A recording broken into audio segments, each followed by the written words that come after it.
పత్రిజీ శక్తి స్థల్ ప్రణాళిక జరగడం, ఈ ప్రపంచ స్థాయిలో ఒక మెమొంటోని క్రియేట్ చేయడం అనే ప్రణాళిక మొదలైంది. పత్రిజీ శక్తి స్థల్ అనేది పత్రికారి కోసమే చేస్తున్నాం. పత్రిజీ డాక్యుమెంటరీ కూడా పత్రికారి మీదే చేస్తున్నాం. పత్రిజీ ఫిలిమ్స్ దాని బాధ్యతలన్నీ తీసుకుని నేను ఒక్కనే. పత్రిజీ శక్తి స్థల్ యొక్క బాధ్యతలు ఎవరు తీసుకున్నారు?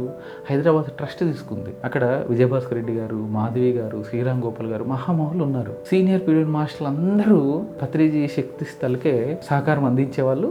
నిజంగా గొప్ప విషయం. నేను కూడా సంతోషిస్తాను ఆ విషయానికి. కానీ దీనివల్ల నేను పత్రిజీ ఫిలింకి సహకారం అడగడానికి వెళ్ళిన ప్రతి చోట ఇప్పుడే శక్తి స్థల్కి ఇచ్చాం, వెంటనే ఎలా ఇవ్వగలుగుతారు పత్రిజీ ఫిల్మ్స్కి? మళ్ళీ చెప్తున్నాను, ఎవరిని తప్పుపట్టడం లేదు, దేన్నో తప్పుడు పట్టడం నా ఉద్దేశం కాదు. పరిస్థితులు మీకు అర్థమయ్యేలా చేయాలి. దీంతో పాటు ఏం జరిగింది, ఎక్కడికక్కడ పిరమిడ్లు నిర్మాణాలు జరుగుతూ ఉన్నాయి ఎక్కడికక్కడ. సో లోకల్లో ఉన్న మాస్టర్లు అందరూ కూడా ఆ పిరమిడ్కి ఖచ్చితంగా సపోర్ట్ చేస్తారు. ప్రతి ఊర్లోనూ శాకాహార ర్యాలీలు జరుగుతూ ఉన్నాయి. దీంతోపాటు ద్వారకా నివాస్ ఉంది.